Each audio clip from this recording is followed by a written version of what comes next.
Hey guys, welcome to the channel. As you see in the thumbnail, what if Luffy killed Akinu in the war at Marineford Part 1. Before I start, please do support for more awesome content and subscribe my channel and like this video. Go support the ExBlazE for writing that awesome fanfic and also make sure to comment on this story, link in the description. Let's start this video. Luffy grunted as he was forced to kneel on the platform despite his resistance. The crowd of thousands of Marines assembled in formation below the tall tower could only stand in attention as ordered and watch with bated breath as the most wanted pirate of the generation was about to be executed. In truth, they were completely blindsided by the announcement as well. Fleet Admiral Akinu had just up and randomly decided that today would be the day to execute the pirate that had been caught many months ago. Luffy glared at the two soldiers waiting on his sides. Both of them gulped fearfully. Bound or not, it was downright terrifying to be glared at by a man whose head was worth almost 5 billion belly. Akinu didn't even bother with giving a speech. He directly gave the signal for the execution. The two soldiers on the platform raised their weapons into the air and promptly fell down unconscious, foaming at the mouth. There was a moment of silence as everyone stared at the comatose soldiers. Luffy's head remained bowed and his eyes shaded as he grinned in challenge. The moment passed quickly. Onagumo. Get up there. The Vice Admiral heeded the Fleet Admiral's command easily and air-hopped up to the top. He negligently kicked the two unconscious soldiers off the platform and pulled out two of his swords and took aim at the pirate's neck. The sword stopped an inch away from their target and try as he might, Onagumo simply couldn't push them further towards the grinning pirate. Luffy's eyes panned over to the Vice Admirals and the next moment, the man shot off the platform as if launched by a cannon, a trail of blood left in the air. Enough of this. Luffy tilted his head to the left and Akinu's fiery fist flew past his face. They glared at each other. Seize these games, Straw Hat. No one is coming to rescue you regardless of how much you stall for time. That's the point of the sudden decision to execute you. Your crewmates are all either locked in, impelled down or dead, and no one else has enough time to organize a rescue operation. So stop wasting my time and just die. Akinu kicked the pirate's chest and subsequently his whole body off the tower and onto the ground below. He followed the pirate through the air as he continued, and remember the deal, pirate. Your life or your crew's life. Luffy landed heavily on his feet, the heavy sea stone chains binding them making cracks on the ground as they fell. He snarled at Akinu, and why should I listen to you, bastard? The last time I did that, you went back on your word and killed my friends anyway. Sparks of Conqueror's haki flitted across Luffy's shackled body, just barely kept under control from being invoked on the entire army before him. The line of soldiers nearest to him were pointing their rifles at him, but their aim was shaking all over the place. Akinu stood before him, both his arms already turned to lava, fully ready to fight. I am not going to explain my actions to you, pirate scum. But you made that deal with Sengoku, and he agreed to see to its terms. The lava slowly turned darker and darker, almost black, as he applied armament haki over it. Luffy glanced at the previous Fleet Admiral, who standing on the edge of the potential battlefield with his arms crossed and passively observing everything. He looked down at himself. Bound by two sets of sea stone shackles, one on his wrists and one on his ankles, his body was full of barely closed wounds and badly healed scars. Thin, dehydrated limbs and a growling stomach indicated that he was truly not at peak condition to fight any battle. But regardless, Luffy raised his head at Akinu. Fine then. I'll die today. In the silence following that declaration, a strong wind blew in and the straw hat dangling from his neck floated in the air for a moment before it fell right on his head. Then suddenly, the chains holding the sea stone shackles close to each other abruptly shattered, leaving only the bands themselves on his wrists and ankles. Straw Hat Luffy grinned at Akinu as the red sparks now danced freely across his body. I'll die today, that's for sure. Conqueror's haki exploded forth, and 3/4 of the Marine army was out before the battle had even begun. Luffy cracked his neck and walked forward. But I'm not going to make it any easier for you. The multiverse theory states that there exists countless universes parallel to our own. Those universes may follow the same history that ours did, or they may have their own unique history. The changes that occurred in one when compared to another may be anything. Something small like someone in the world having a different breakfast than he would have had otherwise, or perhaps something larger. Such as a boy being born with the memories of his adult self. Such was the case with little monkey D. Luffy, who had a consistent headache for the first couple years of his life, which made him cry more than other children his age. But the headache soon ceased to be as Luffy grew older. At the age of 5, he was completely liberated from the pain. However, Garp was even more worried than before. Ever since his grandson was cured of the apparent pain in his head, the boy had went into depression for some reason. He would often sit on his bed and sulk. So Garp decided to cheer him up the only way he knew how. Namely, by throwing him into a ravine. What is wrong with you, Grandpa? Luffy shouted 3 days later as he stuck to Garp's face and pounded on his head with his tiny arms. Wahahaha. So you're back to normal after all. Wahaha. Garp laughed like a madman. Bjorn though. Who throws their grandson off a cliff and tells him to cheer up. I'll bite you for that. Luffy proceeded to chomp down on Garp's left ear. Ah. Get off, brat. Ever since then, Garp was relieved to see that his grandson had turned into a fine and boisterous little boy. Just as loud as himself and having an appetite just as big as himself, the boy grew up well. Perhaps the best thing to come out of that was that he now listened to Garp quite well. 200 push-ups. Aye. Lift that boulder. Aye. Become a marine. Screw yourself. Well, mostly. Luffy was incredibly passionate when it came to training, oftentimes pushing himself above and beyond what even Garp asked of him. He was also incredibly hostile when it came to the topic of marines.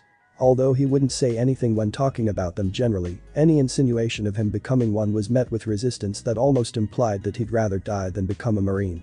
When asked what else, he replied pirate. Naturally, this didn't go over well with Garp. Marine. Pirate. Marine. Pirate. Marine. Pirate King. Brat, that's even worse. Garp decided that his grandson was a lost cause.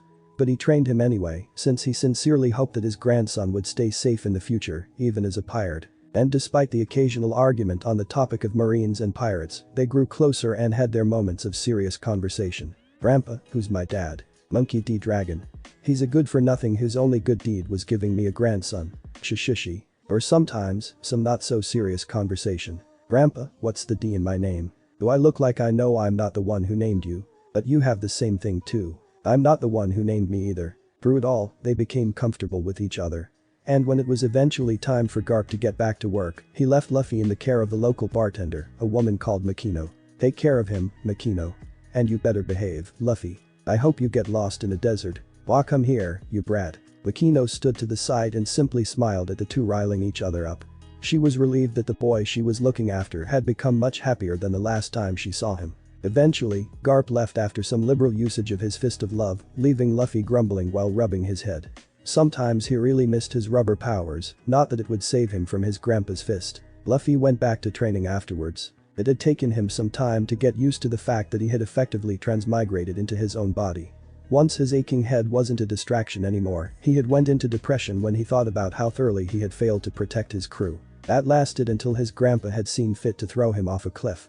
It was during the hike back up that Luffy came to the realization that at the current point in time, all of his crew were still alive and well.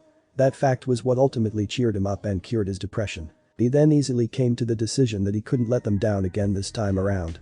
With this decision, he actually listened to his grandpa when he tried to train him this time. Luffy already knew that Garp's training regimen was, in a word, monstrous. But Luffy's own dedication to training redefined the word monstrous. Constantly fighting against predatory animals 10 times his size, 1 versus 1 or 1 versus many, handicapped by heavy boulders or wading through shallow water, and sometimes even with a hungry stomach. Luffy trained himself above and beyond anything he'd ever tried in his previous childhood. One thing he noticed early on was that all 3 forms of his haki were shot to hell. Conqueror's haki wasn't so bad since it depended on pure willpower, and after he got out of his depressed state with a renewed determination, it was almost as if it was back to normal. Armament on the other hand was severely crippled, leaving him only able to use it to a minor degree and completely unable to use its hardening aspect. The reason being that armament haki depended on a combination of willpower and body strength. Observation was hit the hardest since it depended on a combination of willpower and the body senses. While Luffy's inherited memories may have included the reflexes and instincts of his older body, they were intrinsically different from those of his current body and simply didn't help as much. His younger body did indeed have limitations in the case of body strength and senses. However, the good news was that they could still be improved. And thus Luffy trained. He trained and trained every day until one day, the sleepy village of Windmills was visited by a pirate crew. Hey Makino? Who's the brat? Luffy felt terribly nostalgic looking at Shanks. But he wasn't about to let that stop him from retorting. Who are you calling brat? You're the brat, you red bastard. Ahahaha. He's got spunk. Shanks laughed along with his crew as he drank straight from the bottle. Oh, that's Luffy. He's Garp-san's grandson. Makino said absently as she served a drink to Ben Beckman, who nodded in thanks. Shanks spat out his drink and looked incredulously at the kid that was apparently the grandson of the hero of the Marines. Old Captain Roger's weird luck has apparently rubbed off on me. Shanks rubbed his face and decided to introduce himself. Well kid, I'm Shanks and this is my crew. We're the Red Hair Pirates. I'm Monkey D. Luffy. And aren't you the only one with red hair in your crew? Yes, and I'm the captain. That's why we're called the Red Hair Pirates. How can the other guys be Red Hair Pirates? They don't have red hair. No, you're missing the point, kid. I'm the Captain. You're stupid. Boy. They immediately hit it off. In just a small while, Luffy and Shanks along with his crew were laughing and eating and drinking happily.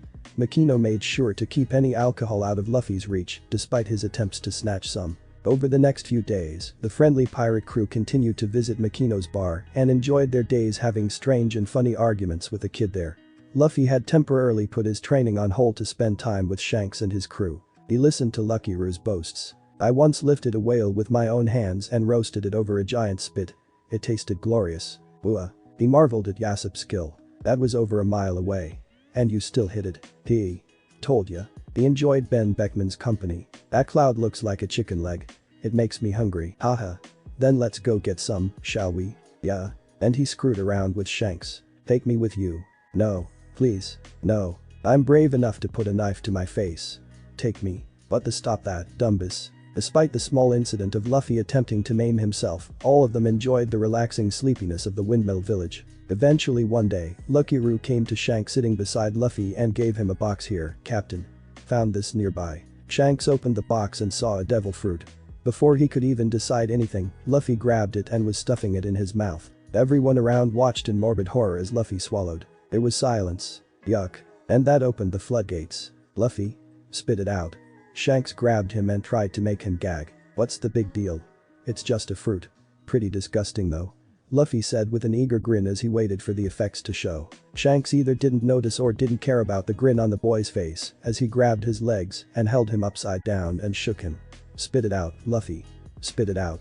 That thing's dangerous. Then Luffy's neck stretched and his face smacked into the floor. There was silence again. Whoa.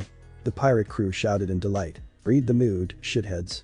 Shanks yelled at his crew as he put Luffy right side up and on his feet. The boy's head snapped back above his shoulders and he blinked multiple times. Then Luffy grinned cool. Do you have any idea what that was, Luffy? Shanks asked with a sigh and then proceeded to give a crash course on devil fruits and their effects. Now do you get it? You want to be a pirate, but you'll never be able to swim again. Shanks said worriedly. But I'm rubber now so it's okay. Luffy replied with a bright grin. To emphasize his point, he pulled his cheeks away from his face and they stretched to compensate, his smile now looking positively silly. The FF Shanks tried not to, but he broke out laughing at the sight. The people who were accused of not reading the mood joined him. This however was interrupted by the door to the bar opening with a loud bang. Everyone grew quiet as a tall man walked in, followed by a few rough-looking people. Woman. Give us 10 barrels of sake and I'll leave this place without any trouble. The lead figure said to Makino. Makino fidgeted for a moment and went to the back room. She returned a moment later with a single barrel. She set it down in front of him and stood in place making no move to get more. The man looked at the barrel, then glared at the woman. I said 10 barrels. Not one. You deaf, woman. Makino smiled apologetically. I'm sorry, but this is the last of the drinks we have. Huh? Then what's all this? He angrily gestured at the drinks all around him being drunk by the red hair pirates. Hey, relax. Here, you can have this bottle for yourself. Shanks offered up a bottle of sake as a peace offering. But evidently, the man wasn't interested in peace. The Guma and his men left a few minutes later having trashed some furniture and thoroughly insulted Shanks. Back in the bar, Shanks was trying to give some money to Makino. Come on. Just take it. That idiot didn't even pay for the barrel. And besides, you'll need the extra to replace the tables. Makino tried to refuse, but his points were all true and she did need the money after all. She reluctantly took the money and bowed to him while thanking him profusely. Shanks waved her off and sighed. His crew wasn't lacking money so this was the least they could do. He drank the little sake that was left in the bottle and set it down with a burp. Well, what now? Shanks and everyone else turned to Yasop who had spoken. Where's Luffy? There was silence as everyone looked around in search of the newly rubberized human boy. He was nowhere to be found. Shanks was the first to catch on. Shit. He scrambled off the chair and ran out the door in a hurry. Ben Beckman was right behind him. The rest of the crew also quickly realized the situation and scrambled to follow. Shanks followed the trail of villagers moving towards the same place and quickly came upon a scene much different than what he expected. Bodies were strewn everywhere. They were all still living of course, but they were thoroughly beaten into unconsciousness. Some of the bodies were hanging off of roof ledges and one was even stuck halfway inside a wall. In the middle of it all, Luffy was holding a fallen Higuma by the collar and shouting at him while punching his face repeatedly. Apologize to them. Apologize to Shanks. Apologize to Makino. Apologize to them, you piece of shit. Apologize. Someone grabbed his wrist before it could hit again. Luffy turned to the interloper with anger in his eyes, but slumped when he realized who it was. Shanks' Luffy was on the verge of tears. He let go of Higuma and the man hit the ground, already unconscious long ago. The red-haired man picked up the boy in a hug and carried him back towards the bar. "Clean the place up," he said as he passed his crew. Some of them split off from the group to do just that as the rest followed behind their captain silently. "This kid has a lot of anger in him. What happened to him?" He set the boy down on a stool while Makino quickly gave him a glass of juice. Shanks nodded to her in thanks. "Hey Luffy. Did I ever tell you about the Grand Line?" he asked with a smile. He was rewarded with the boy looking up in interest, his eyes covered by a wet sheen. And so, Shanks proceeded to tell him stories of his adventures in the greatest sea in the world. About paradise. About the new world. About islands in the sky and islands under the sea. Tales of creatures, strange and exotic. Tales of places, beautiful and unique. Tales of people, strong and memorable. And Luffy laughed. He laughed and laughed. And he cried. He cried and cried. No one made a comment about his cries, so filled with grief that it shocked them. Instead, everyone chipped in their own stories. Their own wondrous adventures before and after joining the crew. Everyone spoke and spoke late into the evening. Luffy lay sleeping with his head buried in his arms on the bar counter, having cried himself hoarse. Makino put a blanket on him for now to wait until she cleaned up the place. Meanwhile, Shanks was sat with his first mate at a table drinking slowly from a cup. Then Beckman put his cup down gently. "Captain." Shanks hummed as he glanced at the sleeping form of the boy that his crew had all grown surprisingly close to. His eyes were sharp as he turned back to his first mate. "I hope I find whoever made him like this. I want to have words with him." Red sparks danced across the sword by his side. Ever since his rebirth, despite the fact that Luffy was happy for his crewmates currently being safe, he had never allowed himself to think of what he had lost. True, Akinu had killed 2 of his crew and he had come to terms with his failure to protect them while he was imprisoned. But until now, it hadn't hit Luffy that by dying to save them, it wasn't just his remaining crew losing him, but himself losing them as well. Because despite them being alive now, they were not the same crew that he shared all those memories with. They were not the same crew who he had laughed and cried and fought alongside. They didn't even know him right now. The Guma insulting pirates was just pulling the trigger. Shanks talking about the places he visited that Luffy knew he himself had visited with his crew was the spark. And everything came pouring forth with a bang. Luffy mourned. He mourned for everything and everyone he had lost. He mourned for the friends he would never see again. He cried. He cried for Chopper who he could not protect in battle. And he cried for Nami who he failed to save from becoming a hostage, who he failed to protect from getting killed regardless of surrender. Luffy cried and mourned and grieved. And then, he made a promise. To protect them better this time. To protect them unfailingly. To become one who could fight the entire world if he had to. Shanks stood beside Luffy as he watched his crew carry the supplies onto their ship for their next adventure. It was nice relaxing for a while in East Blue, but everyone craved the chaos of the Grand Line by now. The man turned to the boy who was looking at the sea longingly. Shanks knew the feeling himself, and he was happy to see it on the face of someone else. "Luffy." The boy turned to him but stubbornly looked away the next moment. Shanks grinned and ruffled his hair. "We're leaving now. The next time you hear about us will probably be as the greatest pirates you've ever known." The vein bulged on Luffy's head as he turned back to Shanks with a petulant glare. "You wish. I'll make my crew the greatest pirates ever. I'll surpass you and become the Pirate King." Pirate King. The words echoed in Shanks' ears. He smiled. "Surpass us, huh?" Then he took off his precious straw hat and put it on the kid's head. "After you become the Pirate King, bring this hat back to me." He took his hand from the boy's head and politely ignored his shaking shoulders. "Captain Roger, I hope you don't mind," he thought with a slight grin. Luffy sniffed and held the straw hat on his head tightly.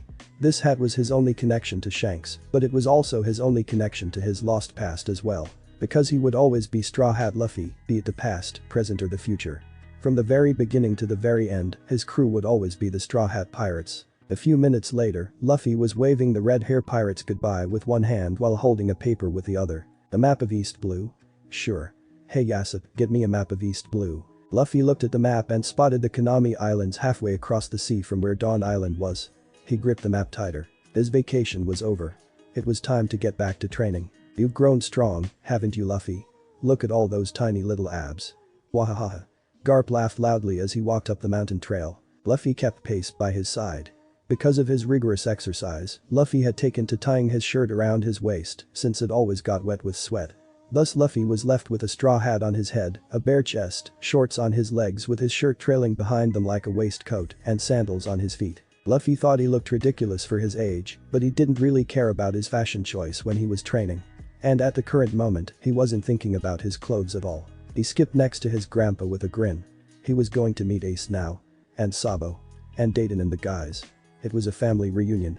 Eventually, Garp knocked heavily on a wooden door which was opened with a shout by a big woman. Some threatening and explanation later, the Dayton family was left staring with open mouths at Minky D. Luffy, the grandson of their benefactor and tormentor.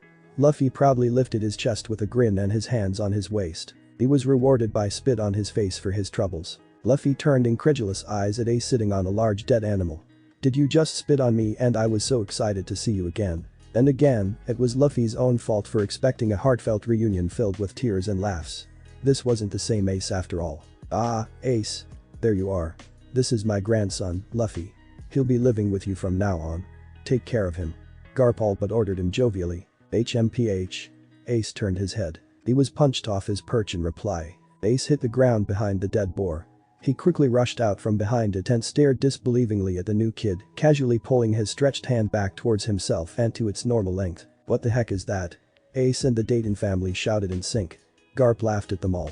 "I ate a devil fruit, the gum fruit. My body is made of rubber now and can stretch." Luffy pulled the corners of his mouth to comical lengths for emphasis. Ace gaped for a moment but quickly caught himself and glared at him. Then he leapt towards the rubber boy with violence on his mind. Luffy caught both of his fists in his own hands and grinned at Ace from under his hat as both of them stood their ground and pushed against each other. Ace took a step back. Then both of them were hit over the head by Garp. "Stop that. Take my fist of love and play nice." Both boys crouched and held their heads with equally pitiful moans. "Now then, I'll be leaving you lot. I took some time off to get here, after all." "Ace. Luffy. Both of you behave." "Go away," Gramps. Ace muttered his goodbyes. Luffy gave a wordless but similar sounding groan. "Wahaha." Garp wasn't offended at all and walked off with a wave and a laugh. Then Luffy stood up, adjusted the hat on his head and ran off into the woods. Ace and the Dayton family could only stare. Then Ace grunted and pulled the giant dead boar he'd caught towards the house. Dayton only shook her head.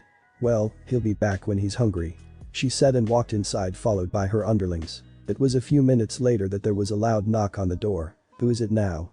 Dayton stomped towards the door, fully intending to shout the offender to death. Instead, she received a face full of fur as she opened the door. Stumbling back with a sneeze, the Dayton family watched in varying degrees of incredulity as the rubber boy who ran off earlier carried in a boar of about the same size as the other one in the room. Ace's eye twitched. Luffy set the boar down and said to Dayton while pointing at it, "Meat. Food.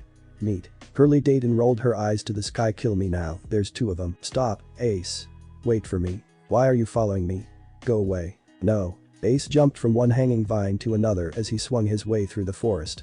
He was followed by a determined Luffy following him on the ground, running and jumping across all hurdles. Ace ran across a hanging bridge quickly and cut the rope supports once he reached the other side. Luffy slid to a stop and stared blankly as the bridge fell down into the ravine below. "What did that bridge ever do to you?" Luffy asked humorously. "HMPH." Ace grunted and continued on his path. Luffy pulled back his arm, ready to throw it to the other side of the ravine and continue the chase, but was interrupted by his stomach growling. He cancelled his plan of jumping to the other side and held his belly. Luffy looked at the direction where Ace went and smiled. "Tomorrow then." Luffy continued to chase Ace through the jungle every day. "Why do you still chase me, damn it?" "Because I'm alone and I don't want to be." Every time, Ace would somehow or the other give Luffy the slip. And every time, Luffy would stop in his tracks and decide not to chase further even if he could. Every day, Luffy would spend some of his time chasing Ace and spend the rest of his time continuing his training alone. Because as much as he wanted to talk to Ace and spend time with him, Luffy wouldn't forgive himself if he slacked off in his efforts to become stronger. Despite that, he kept a close eye on Ace and Sabo. To be sure they were safe at their hideout. So the days continued to pass until one day, Luffy spotted a large group of armed people passing through the jungle. At first, Luffy paid it no mind and went back to his training. People passing through the mountain jungle wasn't terribly uncommon despite this particular group being larger than usual. But about an hour later, Luffy suddenly realized what direction they were headed in. Towards Ace and Sabo's hideout. Ace smacked his pipe into the neck of another pirate who went down clutching his throat. He looked around and found Sabo being manhandled by 3 people at once. Ace leapt towards them and hit his pipe on one of their heads from behind. Sabo used the other two's distraction to crash the edge of his pipe into the face of another one. Sabo and Ace turned to the remaining one, but before either of them noticed, Ace was kicked in the face by yet another pirate and went flying. Meanwhile, Sabo jumped back and threw a wooden ball at one of the pirates. The man caught the ball out of instinct and looked at it before it suddenly exploded and showered him and his companion with wooden splinters. Both of them stumbled back, clutching their faces and screaming. Sabo took the opportunity to approach again and hit both of their heads with his pipe. He didn't stick around to see their fate and ran to help Ace. Ace and Sabo had both been counting the loot from Ace's latest run just a few minutes ago. While initially scared that Ace had stolen from an actual pirate, Blue Jam, Sabo had listened to his reassurances and sat down with him to calculate the value. But that peace didn't last long before their hideout was invaded by many dozens of pirates wielding knives and clubs. While they managed to shift the fight a bit away from their hideout, there were simply too many people to get out of this fight unscathed. And that was without factoring in Porkamy, who was standing to the side and waiting. Sabo smacked his pipe into the balls of the pirate holding Ace by his throat and watched in satisfaction as he crumbled to his knees. He quickly helped Ace back up and stood ready for the next enemy. "You okay?" "Yeah." Ace coughed and spat to the side before he turned a glare on the incoming pirates as he stood next to Sabo. It was doubtless that they were slowly losing, but he'd be damned if he made it any easy for them to get at the money he and Sabo had managed to collect over the years. He watched Sabo attack towards the left and Ace himself went for the right. Unexpectedly, his target deflected his pipe to the side and kicked him in the chest. Ace hit the ground on his back and let out a gasp of pain. He watched in distress as the pirate brought down the knife towards his chest. Shit. The fist crashed into the cheek of the pirate above him with heavy force. Ace watched in almost slow motion as the man's face rippled with the power behind the fist before he abruptly shot across the clearing they were fighting in. Ace's eyes followed the man as he plowed into two other people, one of them being the one Sabo was fighting, and all three crashed into a large boulder at the edge of the clearing. Sabo looked bewildered by the interruption. Ace quickly got back up and watched as the fist shot backwards along the trail of the long arm before it snapped into place next to a bare chest. He watched wide-eyed as Monkey D. Luffy grinned and jumped into the chaos, his arms and legs stretching and flying all over the place, punching, kicking and throwing people all around the clearing. Ace ducked as a pirate went flying over him with such force that when he turned around to look back, he found the man stuck halfway inside a tree. "What kind of power?" Ace mumbled in awe as he watched Luffy roundhouse kick an extended leg into a group of people and send them all flying. "That's the kid you're staying with? Holy hell." Sabo said as he reached Ace's side and watched the new kid shoot a fist out that hit a pirate halfway across the clearing. "I never knew," Ace replied. And he didn't. He never knew that Luffy was so strong. He never knew that he was holding back when chasing Ace across the forest. He watched the boy shoot out his hands with speeds that he'd never seen him use when swinging from the trees. He saw him move around and between people at speeds that easily surpassed those Ace had seen him move at when running behind him. It suddenly hit Ace sharply that all those times Ace had told him to stop following him, Luffy had actually stopped following him of his own will. He actually listened to Ace despite his exclamations of not doing so. "Because I'm alone and I don't want to be." His hands tightened. Once every pirate in the clearing was down, Luffy looked towards Ace with a smile which quickly turned into alarm. "Ace. Watch out." Suddenly Ace was lifted by his throat from behind.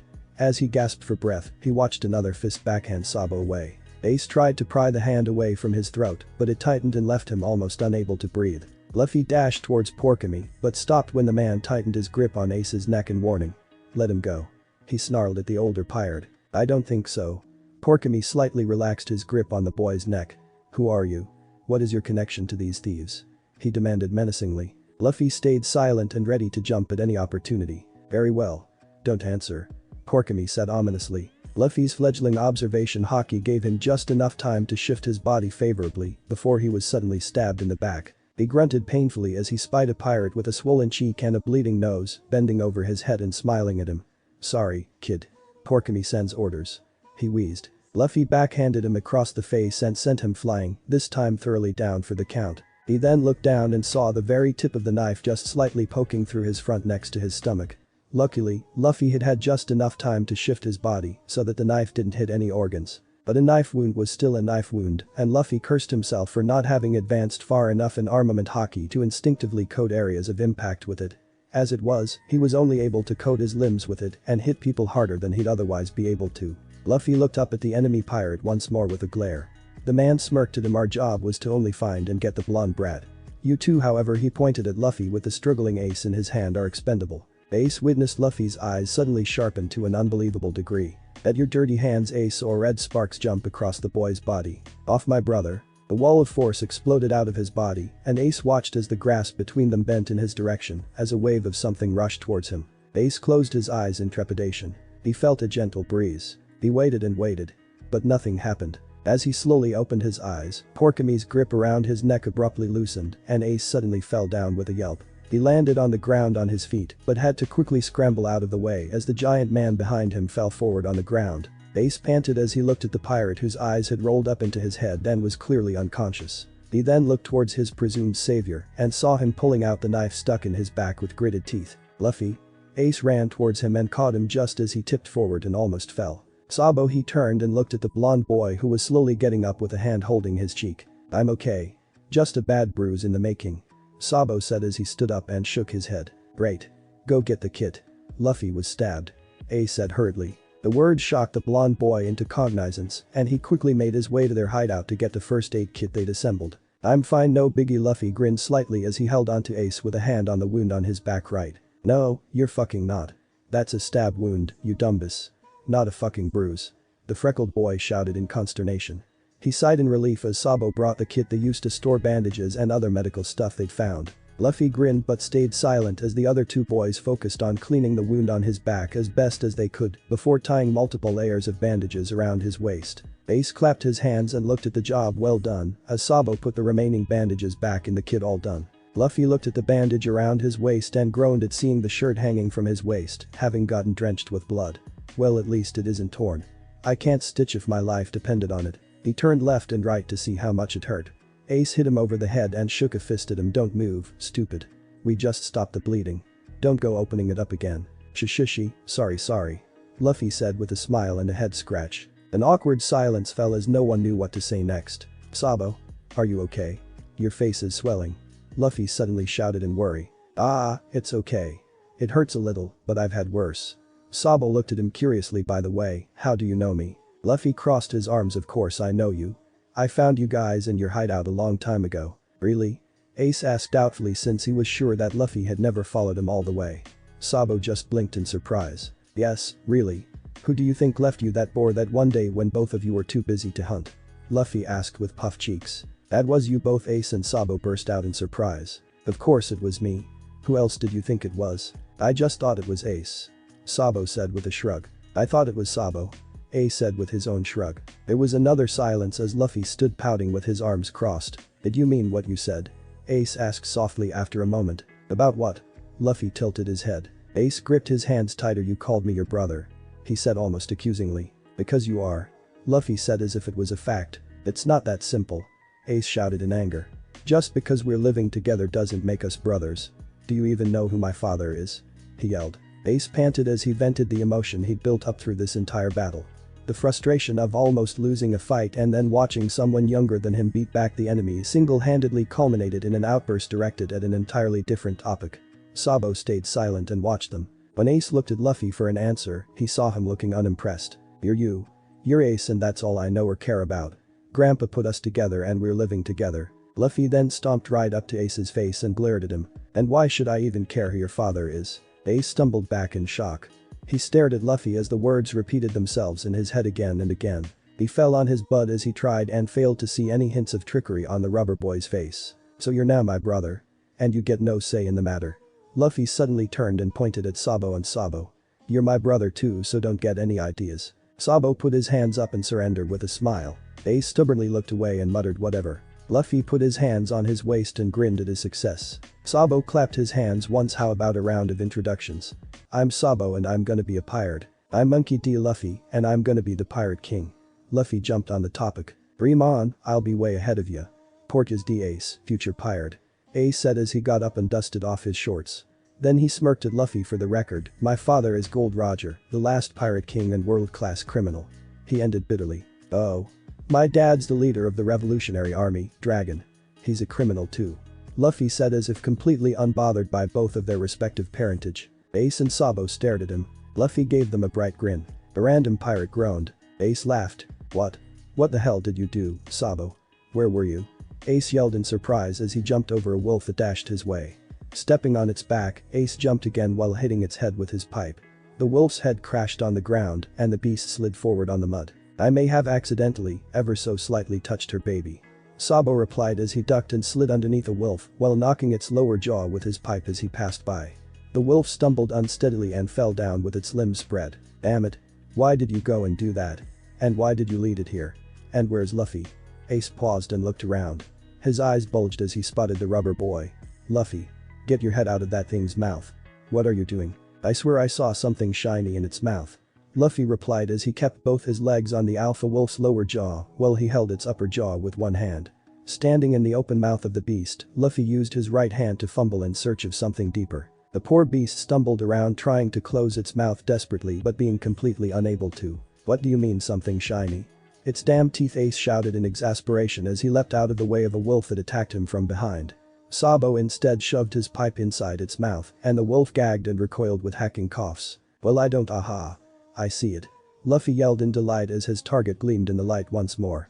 The wolf growled and let loose an awkward roar at the human in its mouth. Luffy gagged. Your breath stinks. He shot his right hand at the shiny object in the wolf's mouth and forcefully tugged it out of its position. The alpha wolf yelped in pain and thrashed around, nearly maiming Ace with its claws. Ace scrambled out of its way and poked his pipe into its eye in retaliation with a growl. Luffy took the chance the beast was stunned to poke his head out with a grin, showing off the object in his hand. Look what I found. Sabo looked at the object incredulously. Is that a tooth? A silver tooth. Luffy replied as he hung on for dear life in the thrashing animal's mouth. A silver tooth.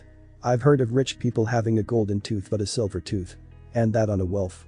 Sabo asked disbelievingly as he dodged a wolf cub's attempt to bite his leg. He picked up the animal with a raised foot and gently launched it towards one of its kin.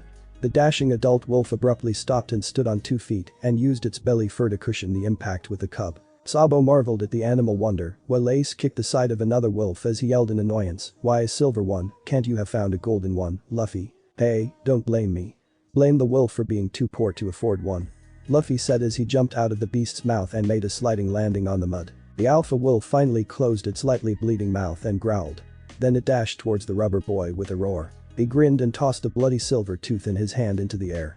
The wolf stopped running as its eyes followed its plucked appendage upwards but squinted as its eyes caught the sunlight directly. Luffy took a step forward and propelled himself forward on the slippery mud with a slide, his right hand extended behind him. Once near the wolf, he slammed his returning fist into the beast's lower jaw with a heavy hockey-coated uppercut. The alpha wolf flew back, doing 2 backflips in the process, and landed in the running stream with a loud splash. Couldn't you have done that earlier? Ace shouted in exasperation as he jumped out of the way of a claw and made his way over to Luffy. But then we wouldn't have found the weird tooth. Sabo said, throwing a rock into the open mouth of the wolf, jazzing Ace, and ran over to Luffy while the animal stopped and tried using its paws to remove the rock, which apparently got stuck between its teeth. Luffy caught the falling tooth and stuffed it in his pocket. He tightened the shirt around his waist and adjusted his hat as the 3 of them stood back to back and faced off against the remaining dozen wolves surrounding them. Behind the 3, the giant alpha wolf floated unconscious while the stream carried it forward. Before anything more could be said though, a roar echoed out as a giant brown bear stepped out into the area behind the wolves, its eyes dead set on Sabo. You know, I actually forgot about that for a moment. Sabo said with sweat dripping off his face. I will hurt you. Ace stated matter-of-factly. The wolves broke ranks and started to flee in fear. Luffy turned around and extended both of his arms to a tree on the other side of the stream. Then he hopped into the air and wrapped both of his legs around Ace and Sabo with a grin. Gomu Gomu no. Sabo and Ace paled. Luffy, don't. Boy, Rubberhead. Don't you dare. Rocket. All 3 of them shot into the air. They flew over the fast-flowing stream and past the tree Luffy had caught while Ace and Sabo screamed all the way. A few moments of flying through the undergrowth later, Luffy was clinging to a thick tree branch and laughing his head off. Sabo was bobbing up and down from some branches with his clothes having gotten stuck in them, and Ace was sliding down a tree trunk with his face leaving a trail on it. Luffy joined Ace and Sabo in their adventures across the mountain and the Great Terminal.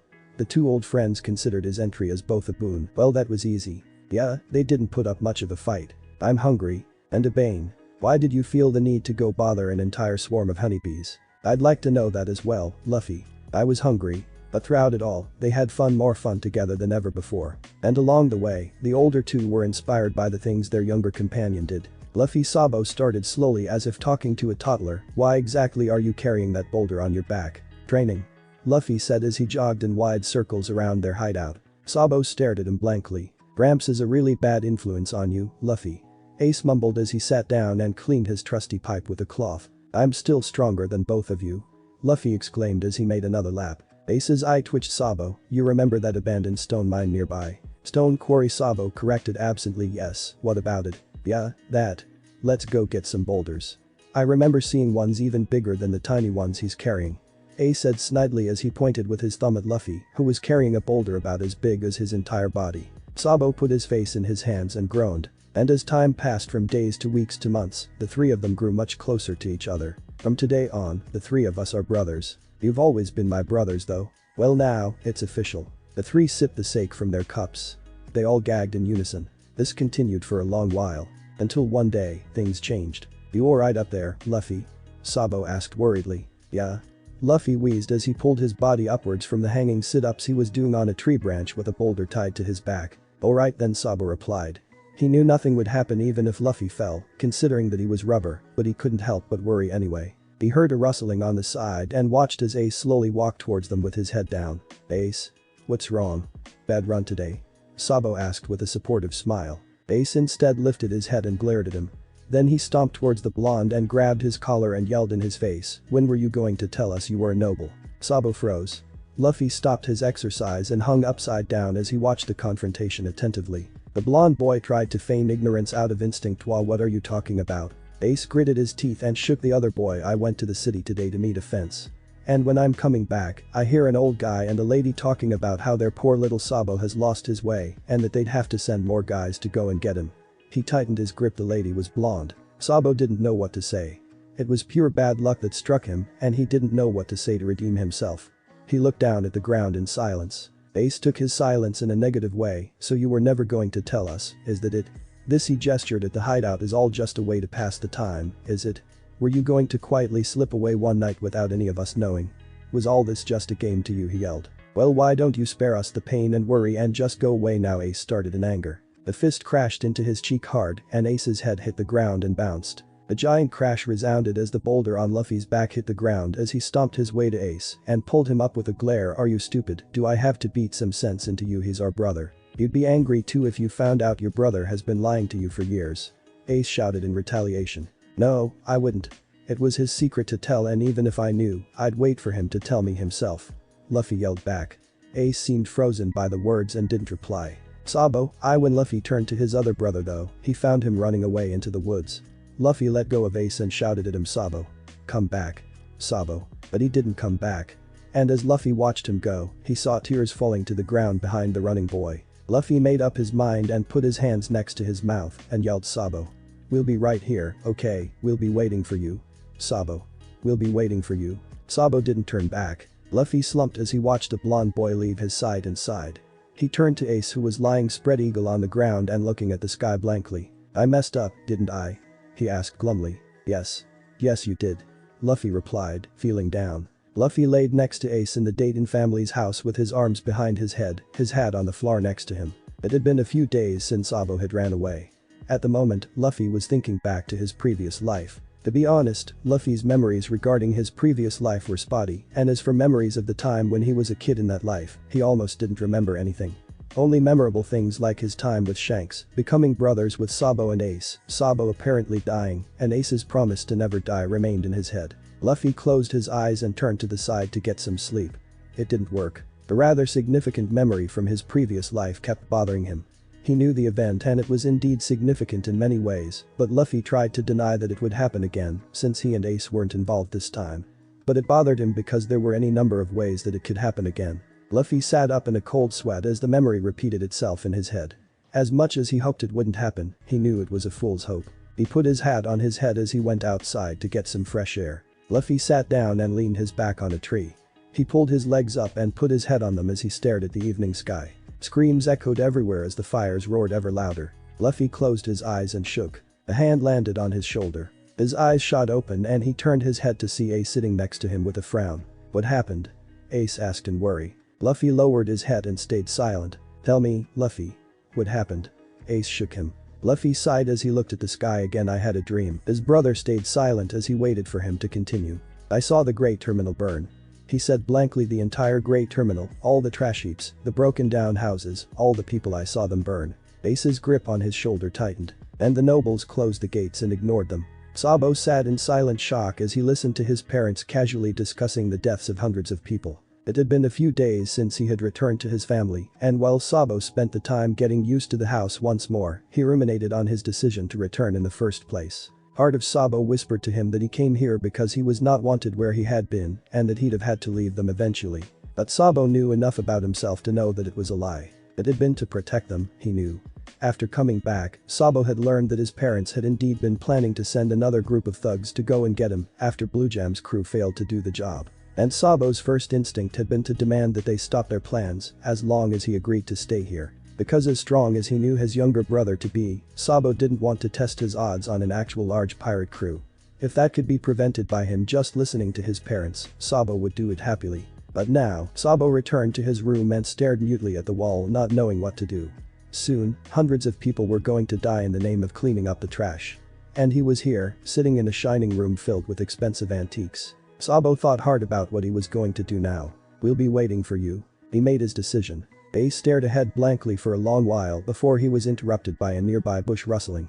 He snapped out of his funk and brandished his pipe. "Who's there?" He watched Sabo of all people stumble out of the bush and look around in panic. Once the blonde boy spotted him, his face lit up before he rushed forward and caught him in a hug. "Ace." Ace struggled half-heartedly. "Sabo," he made up his mind immediately. "I'm sorry. I'm sorry for saying the things I did. Luffy's right. Your secrets are yours to tell and I shouldn't have. Ace, it's alright. It was my fault for not telling you earlier anyway." Sabo let go of him and took a deep breath. "I need help. My father, Sabo swallowed uncomfortably. "He's hired Blue Jam and his crew to set fire to the Great Terminal. Some big shot noble is coming to Goa Kingdom soon and he wants to clean the trash so the guy doesn't see it.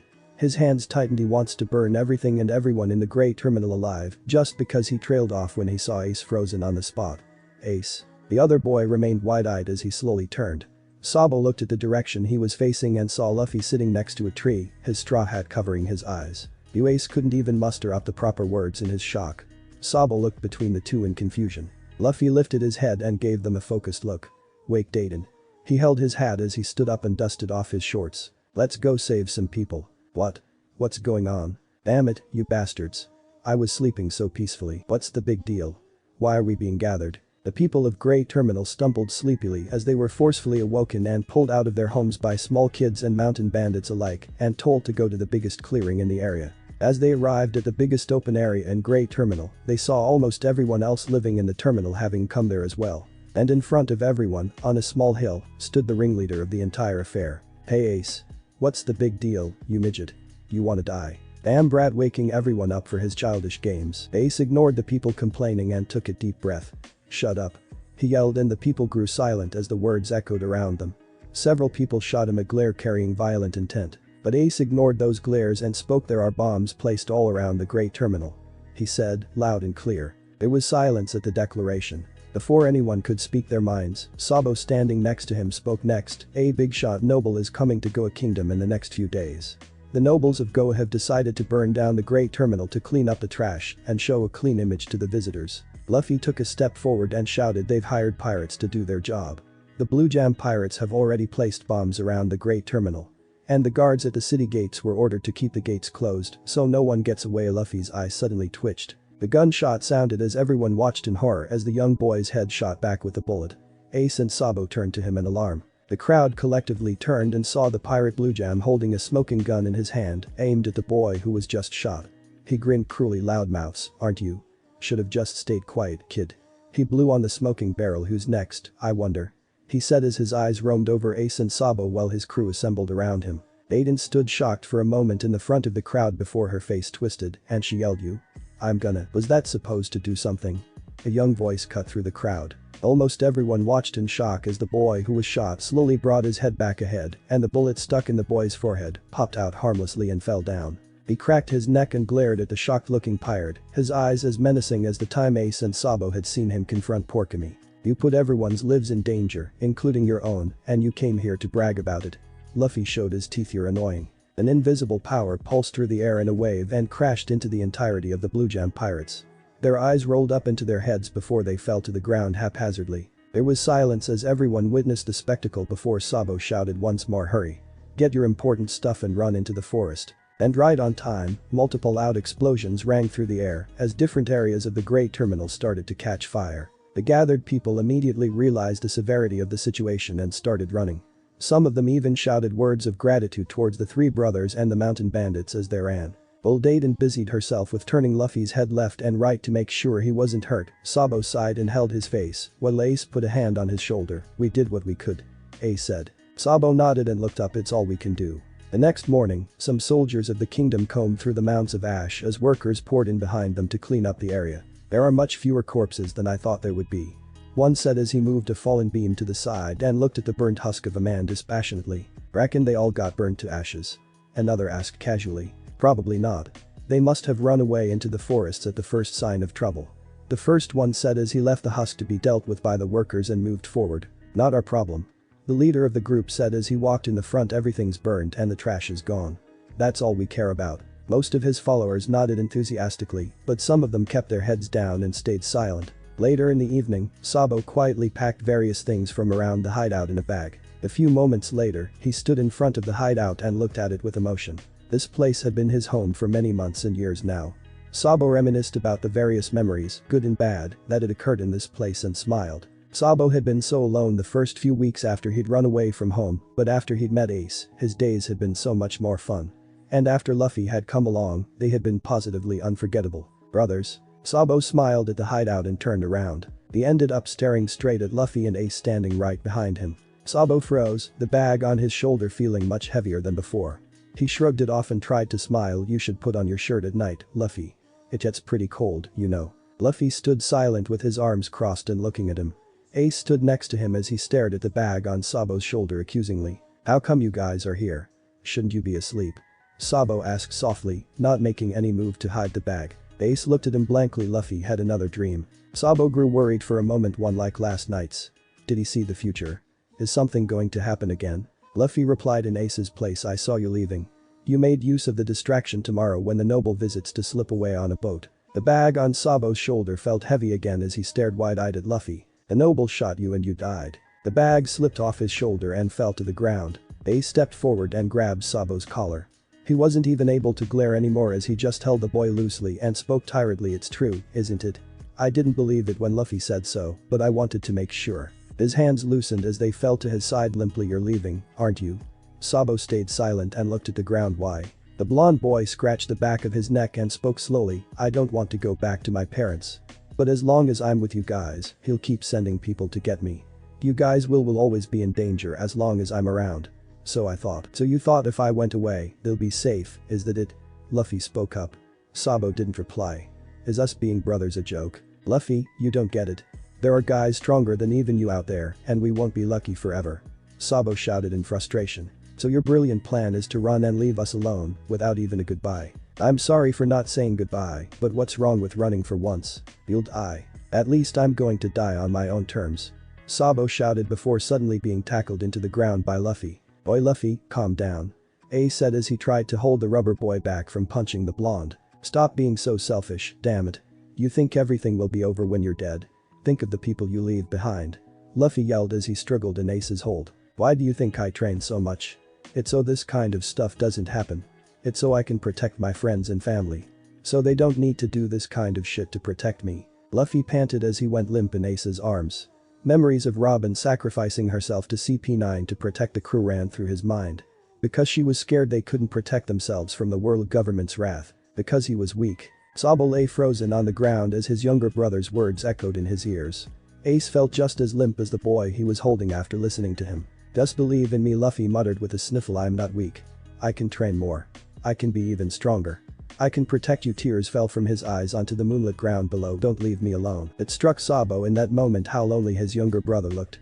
Despite being so strong, despite being powerful enough to take out an entire pirate crew with just a look, despite training every day without fail. So much power in that tiny body, and all he had to use that power for was his two brothers. Ace looked at the boy in his arms with complicated emotions. Despite being 3 years younger than him, Luffy had assigned himself the role of protector for their little trio. He had silently taken on a burden that Ace didn't even know had to be carried. Ace felt disgusted at his own weakness. He felt disgusted at Sabo's weakness. What was the point of being older brothers if they couldn't even help their youngest brother with his burden? Alright. Sabo said suddenly. His two brothers looked at him and he smiled. Alright, I'm not going anywhere. He stood up with a heave. I'm not letting you do all the protecting on your own. He stated. I'm gonna get stronger too. Strong enough that you don't need to do it all alone. He said. We'll get stronger. Ace said as he held the rubber boy tightly. We'll become stronger together. So stop hugging all that burden on your shoulders and share it with us. Luffy said nothing for a few moments. Then he started to giggle and eventually, he was laughing, tears of a completely different nature flowing down his face. Ace just hugged him tighter as Sabo came forward and made it into a three-way hug. Between the two older boys, Luffy laughed and cried. Luffy was perhaps the strongest brother of the three. But he would forever remain the youngest brother of the three. And he had no problems with that. Thanks for watching this video. If you really enjoy this video, like, subscribe, and comment down below, and turn on that bell notification. Don't forget to support the ExBlazE for writing that awesome fanfic, and also make sure to comment on this story link in the description. See you in the next video. Goodbye.